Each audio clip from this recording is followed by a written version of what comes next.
Bienvenido a Las Catacurrencias, el rincón donde pensamos en voz alta y las reflexiones se dicen sin filtro. Soy Catalina y aquí te comparto esos pensamientos, esas historias que me atraviesan, me enseñan y esas experiencias que a veces llegan sin avisar, pero que siempre dejan mucho que aprender. Así que relájate, ponte cómodo y pongámosle voz a esas ocurrencias que todos llevamos por dentro. Comenzamos. Hola, hola, bienvenidos a este nuevo episodio del podcast. Estamos en la categoría de charlas con sentido, donde tengo un invitado muy especial el día de hoy. Espero que disfruten tanto el episodio como yo. Qué rico tenerlos por acá y bienvenidos. Bueno, en esta ocasión mi invitado súper especial es mi papá. Mi papá se llama Gustavo. Cuéntanos un poquito de ti, papá. Bueno, a ver, hija. Soy el cuarto de una familia de 6 hijos, 4 hombres, 2 mujeres, con un papá y una mamá muy dedicados. Mi papá siempre fue la persona que trabajaba todo el día. Desde las 4 de la mañana se levantaba y volvía a las 6:30 o 7 de la noche. Mi mamá se hacía cargo de mantenernos a nosotros y educarnos. Mantenernos en la casa y educarnos. Y fue una niñez y una juventud. Sí. Y fue una niñez muy bonita, a pesar de que mi papá solo era el que trabajaba. Hubo escasez de muchas cosas, sí. Sin embargo, uno como niño, yo nunca me enteré prácticamente, hasta que ya tuve uso de razón, más grande, más de todo, y vi que sí hacían cosas, pero afortunadamente, cuando mi hermano mayor terminó su bachillerato, él empezó a trabajar y le ayudaba a mi papá, entonces ya se vieron muchas más cosas en la casa, la primera estufa, la primera Eso, nevera. entonces espera, cuéntame sobre cómo fue tu infancia, ¿cierto? Empecemos desde ahí. ¿Cómo fue tu infancia, tu niñez con tus hermanos? Éramos 6, como te dije, y solo nos manteníamos o jugando o en la escuela o en la iglesia, en esas 3 actividades.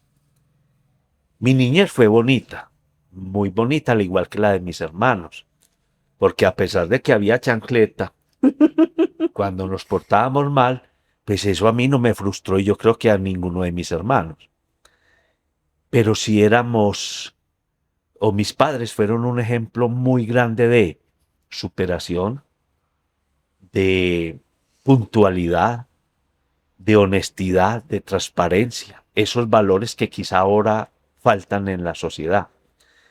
Yo fui como el más inquieto, entre comillas, el calavera de todos cuando entré a la adolescencia, porque todos en la casa éramos muy inquietos, empezando por las historias de mi segundo hermano, Fernando, que es médico, que desde pequeñito la curiosidad lo llevó al extremo de coger una avispa, metérsela a la boca, y mi mamá se dio cuenta cuando ya estaba hinchado, pero él no lloraba, no decía nada. Entonces, Oh, por Dios. siempre fuimos todos muy curiosos y yo más, porque yo también quería explorar el mundo.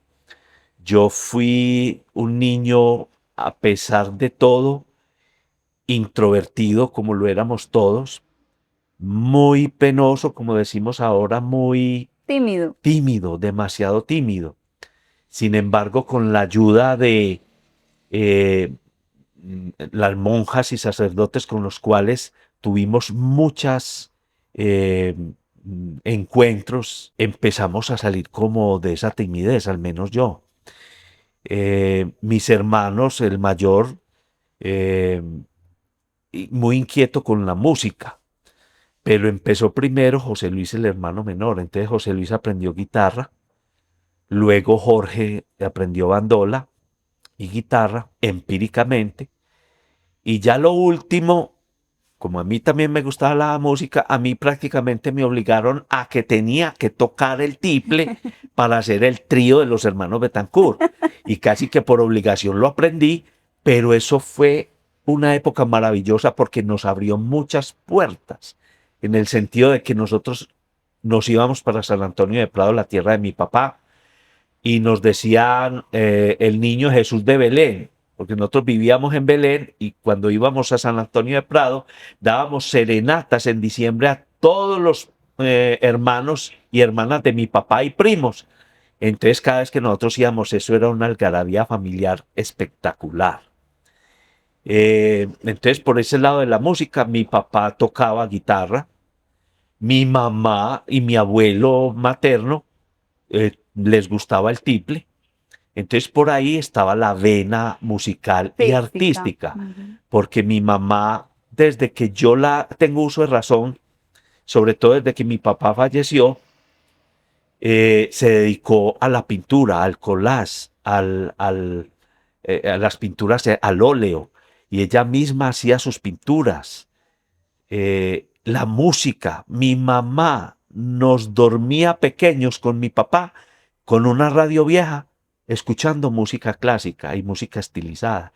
Entonces, nosotros ahora grandes nos preguntamos cómo mi papá y mi mamá, prácticamente solo con quinto de primaria, a ellos les gustaba o la música colombiana o la música clásica y la música estilizada. Mi mamá, hacíamos siesta con ella y lo primero que encendía era el radio en música clásica y con esa música nos dormíamos todos haciendo la siesta. Por la noche, cuando ya mi papá llegaba, obligatoriamente comíamos todos en familia, que esa es otra costumbre que se perdió. No habían celulares, nos contábamos chistes, historias, cómo nos fue en la escuela, todo. Y luego de eso, a cepillarse los dientes, 7 y media de la noche, rezábamos el rosario, las oraciones y todo el mundo para la cama. Mis hermanos mayores fueron acólitos y nosotros, José Luis y yo, mi hermano menor y yo, también lo fuimos. Cuando cumplimos 7 años, ingresamos a la iglesia como acólitos y allí duramos casi 5 o 6 años, o sea, hasta los 13, 14 años. Entonces mi juventud fue algo maravilloso, porque inclusive en las vacaciones de la escuela, como éramos tan amigos de los padres de la iglesia y de las monjas, nos íbamos para el convento de las hermanas del Buen Pastor en Belén, que ahora ya es la biblioteca de Belén y son edificios. Convento. Sí, todo eso era el convento. Era una finca con una casa para las monjas. Y nosotros nos íbamos allá a ayudarles a ordeñar las vacas, a desherbar el pasto, a cogerle los mangos, a pintar las imágenes.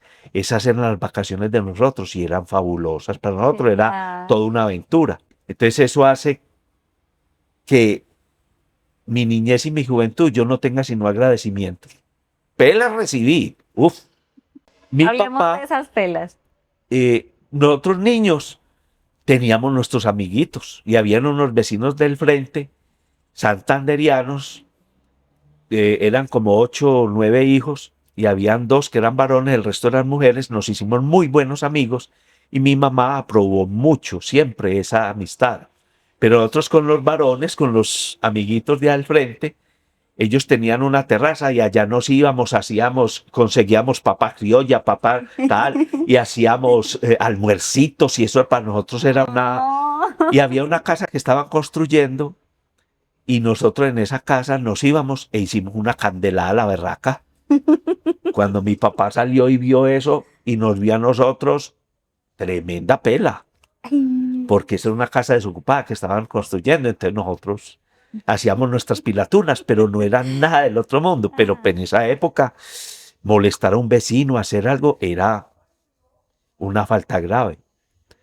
Entonces, pelas y recibimos, o desobediencias, o peleas entre nosotros mismos. Claro. ¿Y cómo eran los diciembres? ¿Cómo eran las celebraciones? No, era una cosa.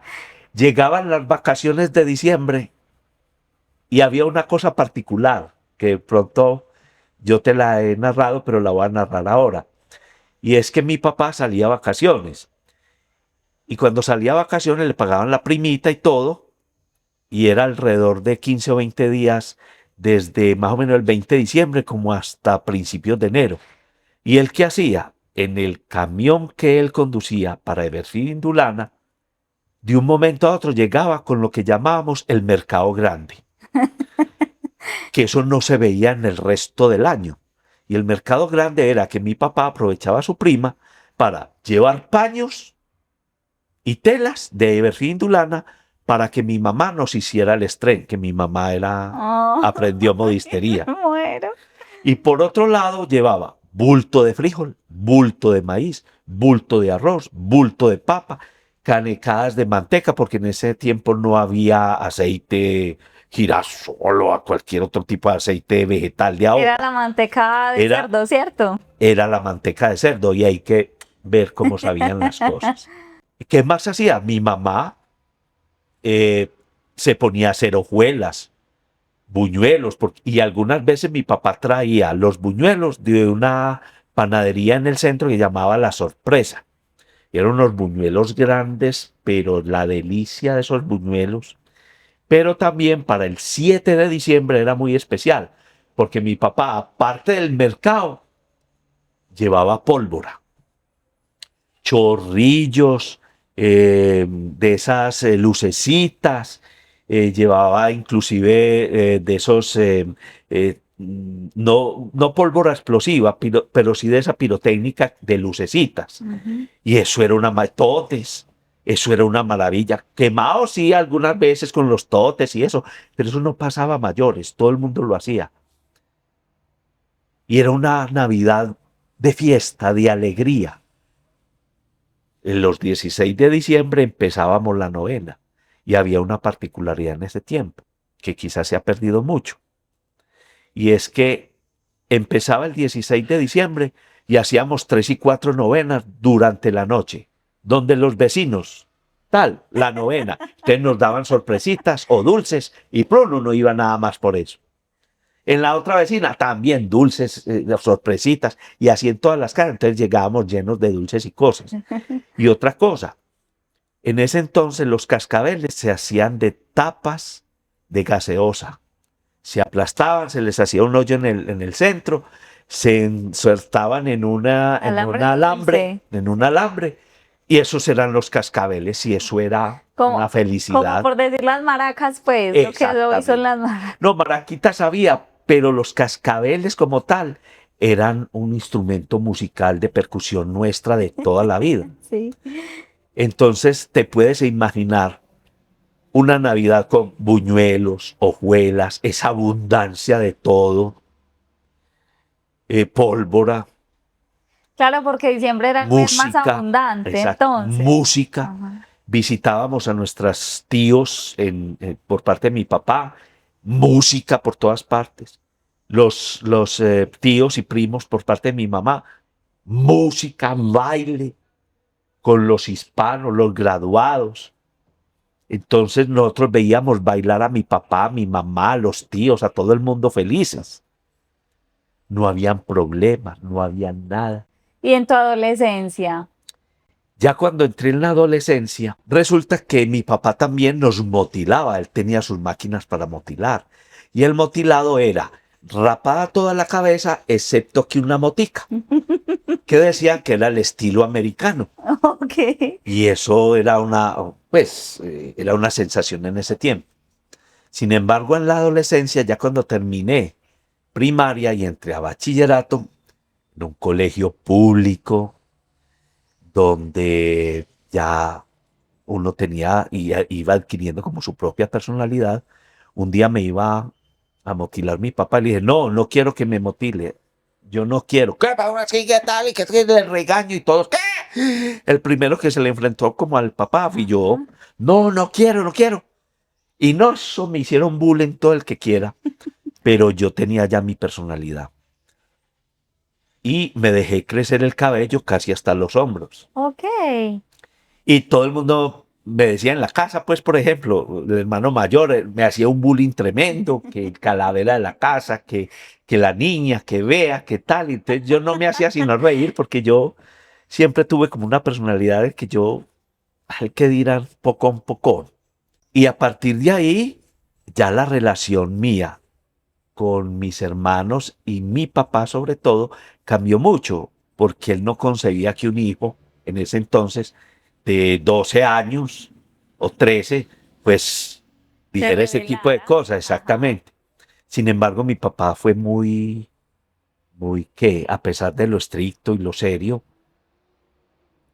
no fue un papá maltratador ni nada de eso, era muy religioso y mi mamá menos. Y poco a poco volvimos a hacer pues muy buena amistad, muy buena, cuando él aceptó que yo era distinto a los demás. Tanto es que cuando yo en la casa conocí a su mamá, fui el primero. Los 3 primeros nunca tuvieron novia ni nada hasta que yo tuve como novia a su mamá, ¿A que qué edad fue que también se conocieron ustedes, pero todavía no eran novios? 18 años. Ella estaba terminando el bachillerato al igual que yo.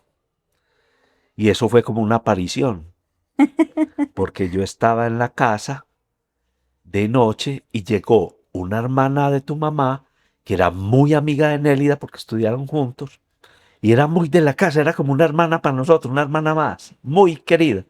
Y un día apareció con tu mamá y yo desde el quicio de la puerta dije, llegó Miriam, pero ¿con quién llegó? Y vi por el quicio de una rendijita que tenía en la puerta una mujer hermosa, espectacular, muy femenina, muy bien sentada, con sus piernas cruzadas, una camisita, una blusita amarilla con ribetes marrones, pero muy delicadita, muy de todo. Y a mí dije yo, se me apareció la Virgen María. Y sí, fue la Virgen María para mí, porque yo de ahí en adelante ya me organicé, salí, le pregunté a Miriam, Miriam, ¿quién es esta mujer que está? Ah, mi hermana. Y yo salí, me presenté, ella se presentó y empezamos. Y cada 8 días ellas iban a la casa y hablamos, tal. Mi hermano mayor compró un equipo de sonido y empezaron los bailecitos de los amigos y las amigas de nosotros ahí en la casa. Y yo encantado con tu mamá. Entonces, esa fue otra experiencia muy bonita porque tu mamá fue la primera novia y la última porque me casé. Claro. Nos casamos y ahí fue donde tuvimos 4 maravillosas hijas y ahora 2 nietos de la mayor. Sí. Entonces, mi adolescencia pasó en un colegio público, no religioso, Ujú. porque la idea de mi papá y mi mamá era a José Luis quería irse para el seminario y ser sacerdote, ser curita.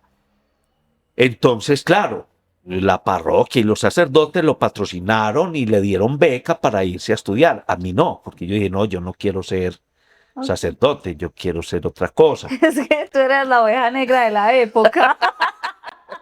Sí, sí, la verdad que sí, pero sano.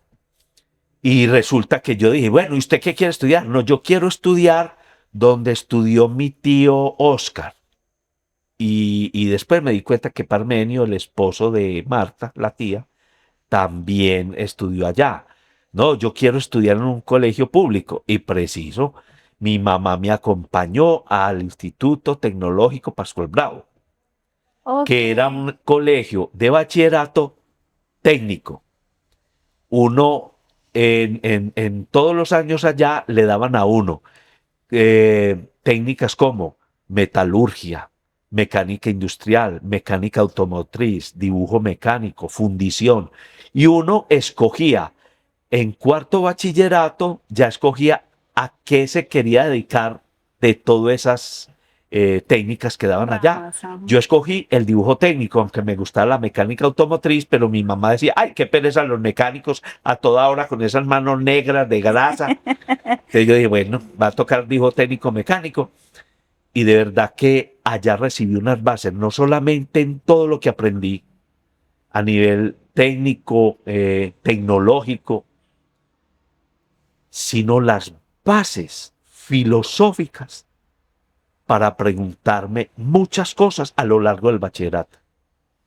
Porque inclusive una vez, Fernando, viéndome estudiar a mí, las materias que nos daban en Pascual Bravo, él decía, pero eso lo estoy viendo yo en la universidad. Él ya estaba en la universidad para estudiar medicina. Y yo sí, mire, y nos dan matemáticas prácticamente de universidad, filosofía de la universidad.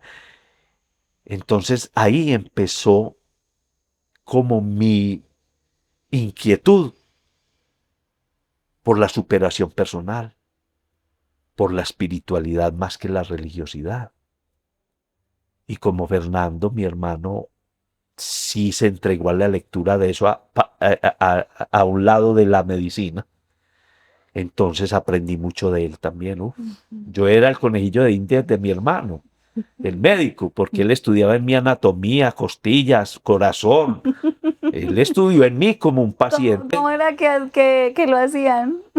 No, él me acostaba en pantaloneta y hacía yo en pantaloneta y él me auscultaba con los aparatos. Esta es la costilla no sé qué, aquí queda el hígado, Ay, qué aquí queda hermosura. tal, y me auscultaba. Este es el músculo no sé qué, el hueso no sé cuántas. Y él, parte de su carrera también la estudió con nosotros, Claro. con nosotros. Cuando ya empecé a trabajar, ya fue otra cosa muy distinta en mi vida. El solo hecho de yo terminar bachillerato técnico como dibujante técnico mecánico, me llamaron de una empresa que se llamaba Brown Boveri Colombiana. Eso yo creo que ya no está acá, era una empresa suiza, si no estoy mal, que diseñaba transformadores y maquinaria para las hidroeléctricas de EPM.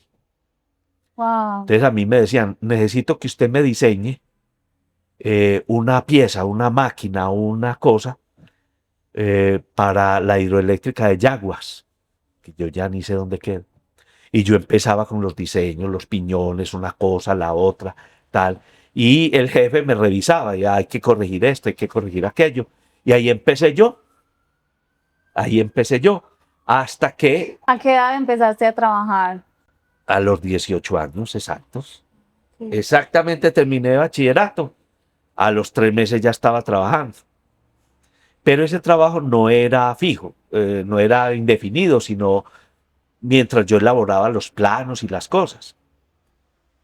Hasta que yo decía, bueno, un mes trabajando, 15 días que no, yo necesito plata. Mi hermano mayor ya trabajaba en el Banco de la República, era un empleado del banco y conocía a mucha gente. Y él me recomendó con un jefe de recursos humanos en el Banco Industrial Colombiano, que ahora es Bancolombia. Y me consiguió una entrevista, me entrevistaron y al mes ya estaba yo trabajando como mensajero en el Banco Industrial Colombiano, repartiendo correspondencia, porque en ese tiempo los extractos eran físicos y eso llegaban los cientos y miles de extractos que había que doblar, empacar, sellar y salir a entregarlo piso por piso, negocio por negocio, casa por casa, en todo el centro de la ciudad. Así era. Por eso yo conozco tanto centro de Medellín y me conozco todos en las calles, cómo se llaman, todo ese tipo de cosas, porque en ese entonces era todo a pie. Poco a poco fui ascendiendo. Ya de mensajero externo era mensajero interno. Y en fin, fui aprendiendo de todas las labores que hace un banco, CDTs, acciones. Y ahí se formó dentro del banco un grupo musical que se llamaba Estudiantina del Banco Industrial Colombiano. Eso fue otra cosa maravillosa en mi vida, porque con el tiple yo iba a los ensayos y al profesor le gustó cómo tocaba yo y todo, y éramos alrededor de 12, 15 personas, y el banco nos mandaba a serenatas o a presentaciones. Tanto es que se hacía un festival interbancario de estudiantinas o de cantantes, de música. Y yo participé con otros compañeros como solista y me vestí de arriero, de campesino. Y en esa ocasión mi hermano José Luis, que ese sí es un artista hecho y derecho, Él es músico. músico entregado completamente, me acompañó una canción que yo le dedicaba a su mamá. Y era Beso Robado. Algún día tendrás esa canción. Y viajábamos mucho, a todas partes, a pueblos, a festivales. Nos reuníamos nosotros, inclusive en fincas o en lugares, nada más y por el placer de tocar música colombiana. Después de que yo ya empecé la carrera en ascenso en el banco y ya llevaba varios años con tu mamá de novio, decidimos casarnos.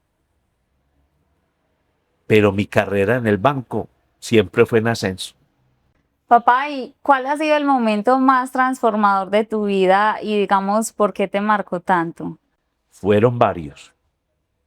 Comienzo por el primero. Mi primer novia. Con ella me casé. Eso fue una cosa transformadora. Porque yo realmente me enamoré más tragado que media chofer, como dice el cuento. Su mamá para mí fue el primer amor, la primera novia y la primera esposa.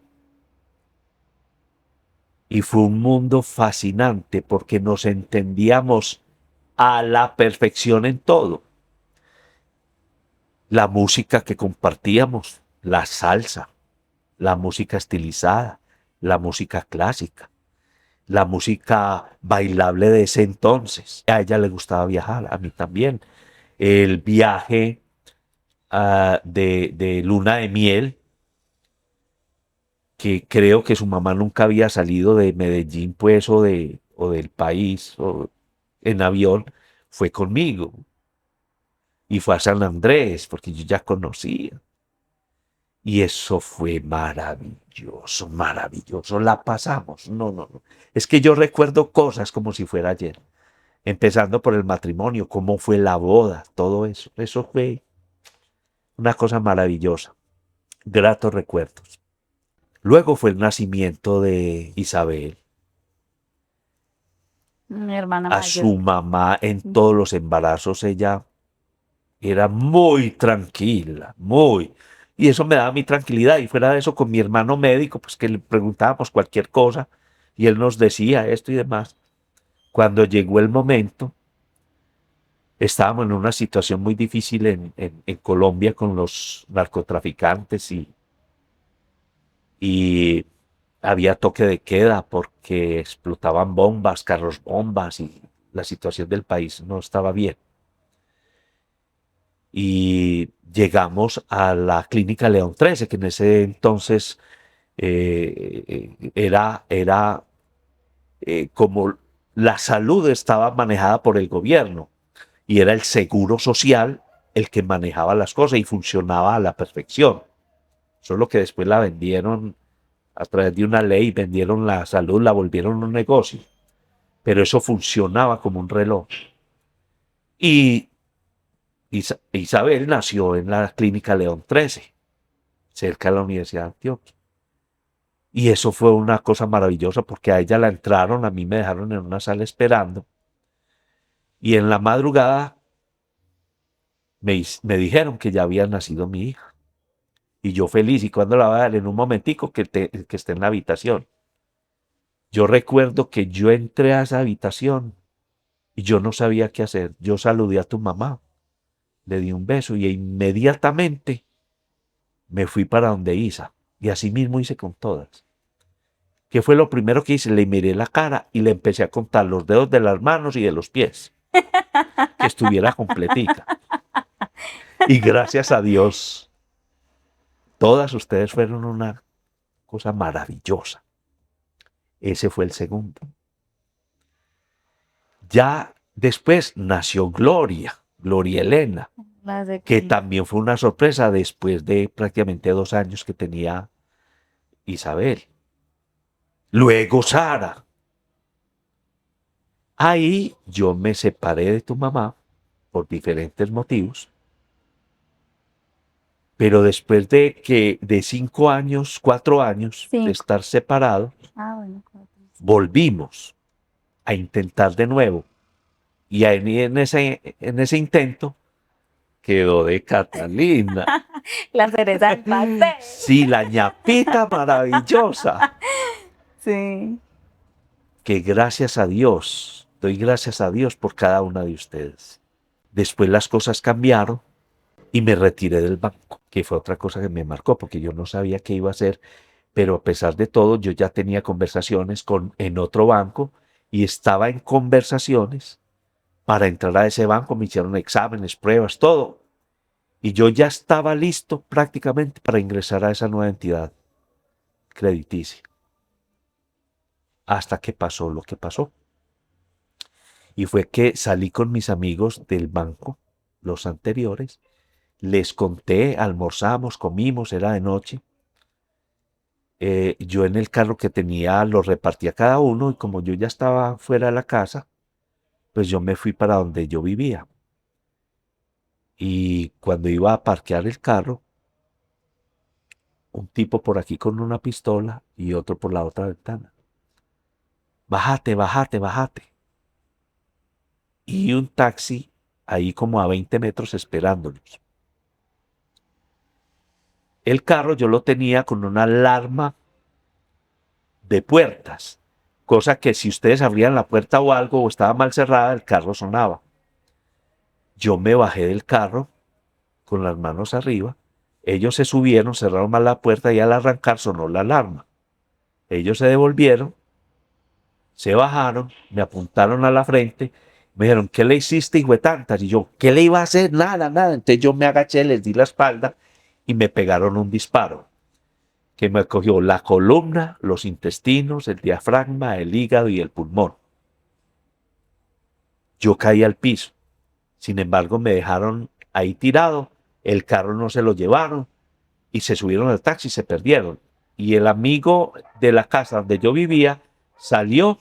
¿Qué te pasó? Hombre, me pegaron un disparo. Me subió al carro. ¿Y dónde te llevo? Al San Vicente de Paúl, que de allá es mi hermano, se egresaba de la de Antioquia. Y me llevaron al San Vicente de Paúl. Allá me bajaron en camilla, me revisó un médico. ¿Pero tú sentías algún dolor o Nada, al nada? principio uno no siente nada, ni siquiera sangraba. Yo me tocaba la pierna porque yo no sentía las piernas. A ver dónde fue y no sangraba, yo me fijaba y yo no sangraba por ningún lado. Pero ya me estaba quedando sin oxígeno, no puedo respirar, no puedo respirar. Cuando estábamos llegando al hospital ya prácticamente no podía ni respirar. Perforado el pulmón, claro. Me subieron en la camilla, me hizo un examen un médico. Urgente, ya mismo, a cirugía. Uf. Eran como las 11 de la noche. Yo solo sé que desperté a las 4 de la mañana y estaban todos mis hermanos alrededor. Mi papá, mi mamá, mis hermanos, allá no permitían gente, escasamente uno, pero ¿cómo estaría yo de grave que todos estaban allá? Eso me marcó porque yo no sentía las piernas. Los neurólogos y el médico que me operó al otro día me dijo, hombre, posiblemente tú no vuelvas a caminar. Porque el disparo cogió la columna aquí a nivel lumbar, la rozó y salió acá, a este lado. Pero por eso yo no sentía las piernas ni podía como caminar y era un dolor impresionante. Gracias a mi hermano Fernando, con su bioenergética, la acupuntura y la medicina tradicional, yo volví a caminar. Pero después de esa primera cirugía, a mí no me bajaba la fiebre. No se sabía por qué, y fiebre, y fiebre, y fiebre. Entonces, al día y medio de la primera operación, llegó un médico, me revisó, hizo como una junta de médicos que yo escuchaba. Doctores, por Dios, ¿por qué no le hicieron colostomía a este señor? ¿Qué es eso? La colostomía es que le tienen que sacar a uno el intestino, a que se cure por fuera, para después volverlo a entrar. Uy, Y no. me cerraron la herida aquí. Entonces, ya mismo tiene que ir a cirugía. Este señor lo que tiene es peritonitis. Peritonitis es que materia fecal se queda dentro del aparato digestivo y hace una, ¿cómo diría yo? Una infección que poquito se salva. Claro. De las cosas que yo recuerdo es que cuando me iban a llevar a la cirugía, Fernando le recomendó a tu mamá que las llevara. En ese entonces tú no habías No. nacido. Que llevara a mis hijas, porque probablemente yo no aguantaba la cirugía. Y él me dijo a mí, hombre, de esto muy pocas personas salen vivas. Despídase de todos. Yo me despedí de mi papá, de mi mamá, de mis hijas, de mis hermanos, de los amigos que estaban ahí conmigo.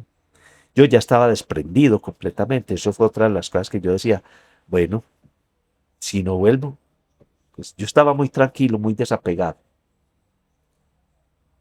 Me hicieron la cirugía. Eso fue como a las, más o menos, como a las 10 de la mañana o 2 de la tarde y duró como 8 horas. Uf. En esas 8 horas yo prácticamente estuve muerto. Yo sentí que salí de mi cuerpo porque yo recuerdo que vi mi cuerpo, vi un túnel y yo muy tranquilo, con mucha paz. Esa paz yo no la he vuelto a sentir en este plano. Cosas muy particulares, porque como yo había leído de esas cosas ya y a través de mi hermano Fernando, yo sentía paz, yo no me preocupé por nada ni por nadie. Yo sentía paz y yo decía, pues ya estoy en el otro lado. De un momento a otro, ¡pum! Como que volví al cuerpo, como que no era mi hora. Y cuando ya desperté del todo de la cirugía, resulta que esta parte de acá la habían descosido y la habían dejado al descubierto, cosido solo la pared abdominal, el intestino por fuera, sonda nasogástrica, sonda vesical, sonda hígado, sonda tórax y sin poder caminar. Yo inclusive me enojé con los médicos cuando me hacían ronda por la mañana que no estaba mi gente ahí. ¿Ustedes por qué me dejaron vivo? Yo con 3 hijas y en ese momento como había renunciado al banco no tenía trabajo. ¿Yo qué voy a hacer? No puedo. ¿Ustedes por qué me dejaron vivo? Muchos años después de mi recuperación supe por qué. Y es porque yo tenía que pasar por esas cosas para aprender, para superar. Y no fue esa la única que me pasó, porque más tarde me pasaron otras cosas, pero que me formaron y me dieron como esa fortaleza espiritual para volver a salir adelante en todo sentido. Entonces, eso me marcó, volví a empezar, volví a tener mejores ingresos. Yo ya definitivamente al tiempo de que tú naciste, estabas muy pequeña, yo decidí por el bien de ustedes y el mío propio, salir de la casa, vivir aparte. Pa, y te hago una pregunta sobre, ahorita que hablabas de la superación, ¿cuál crees que es el verdadero propósito de vivir? O sea, más allá de lo que nos enseñen o nos digan, tú que has leído, tú que has, pues digamos, en tu experiencia de vida, ¿cuál crees que es el verdadero propósito? Porque a veces yo siento que nos quedamos tanto en, ¿cuál es mi propósito de vida? ¿Cuál es mi propósito de vida? Y siempre buscando como eso. Entonces quiero tu punto de vista con respecto a esto. Mi opinión, porque lo he verificado, es que a lo largo de mi vida, mi inquietud a nivel espiritual siempre ha sido enfocado no a los ritos ni a la religiosidad, sino a la espiritualidad. Y puedo decirte con conocimiento de causa que el propósito, el ser humano tiene dos cosas, que son la misión y el destino. La misión es lo que venimos a enseñar y el destino es lo que venimos a aprender. Yo he tenido un destino plagado de dificultades en todo sentido, hasta el punto prácticamente de prácticamente estar muerto. Y aún así, aquí estoy. Entonces ese destino me ha marcado, pero me ha hecho fuerte. Y una misión y un destino. ¿Cuál es la misión? Aprendí a lo largo de todo lo que he leído a nivel espiritual, a nivel esotérico, con la guía de mi hermano Fernando y por lecturas propias que he hecho. Y a través de las lecturas hechas y de los audios de un maestro que pocos conocen, que se llama Gerardo Smilding, que Jesús vino a algo muy especial a este plano y fue a enseñarnos varias cosas, entre ellas, que todos somos hijos del Creador, hijos de Dios, que somos hermanos y que la misión que tenemos en esta tierra es servir a los demás.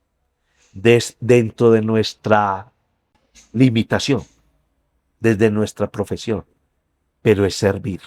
Y mejor dicho, lo material está en un segundo plano, porque todo eso llega cuando debe llegar, en el momento que debe llegar y si nos corresponde. Lo que he querido hacer es generar momentos que traten al menos de borrar o dejar a un lado esos malos recuerdos que de pronto hayamos pasado en la época oscura, porque todos tenemos épocas oscuras. Y sobre todo esos nietos, Arturo y Renata. Aparte de ustedes, son mi gasolina, son mi combustible espiritual, moral, físico. Ya uno a esta edad, gracias a Dios, tengo buena salud, ¿cierto? Claro. No faltan los achaques. Ya no soy el mismo ni tengo las mismas energías. Ya no gasto el mismo afán. Pero todos los días le doy gracias a Dios por todo lo que he vivido. Papi, y te pregunto, ¿qué te hubiera gustado que alguien te hubiera dicho a tus 30? Pero para responder esa pregunta, ¿qué me hubiera gustado que me dijeran a los 30? Tengo que hacer un preámbulo. Y es que yo a los 30 tenía el mundo en mis manos. Buen trabajo, buena esposa, con hijos. Estaba pagando la casa. Es decir, para mí el mundo transcurría de acuerdo a mis planes. Pero ¿qué me hubiese gustado más que me dijeran? No, porque quizás yo no los hubiese escuchado. A mí me hubiese gustado haber conocido esta información a mis 30. Y los audios que componen las enseñanzas de Gerardo Smeldi, que para mí ha sido un Di maestro. el nombre del libro, porfa, para los que no están viendo el video, sino El escuchando. nombre del libro es De regreso al cielo, de nueva humanidad. No tiene un autor específico, No, sino que es una comunidad. exactamente. Ujú. Hubiese querido tener esa información, inclusive antes de mis 30. Incluso, si tú me lo permites, dentro de las enseñanzas de Gerardo están las 7 herramientas de amor, que son aceptar, asumir, actuar, agradecer, valorar, respetar y adaptarse. Después de cualquier cosa, después de todo, las dificultades que hayamos tenido entre su mamá y yo, o entre ustedes, entre sí y entre nosotros, lo único que queda, y verificado con mis hermanos incluso, lo único que queda en la vida es la familia. No queda más.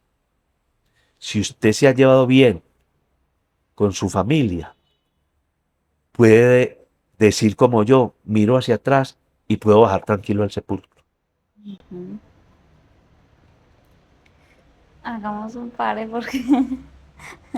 Y juega. ¿Y quién es donde usted?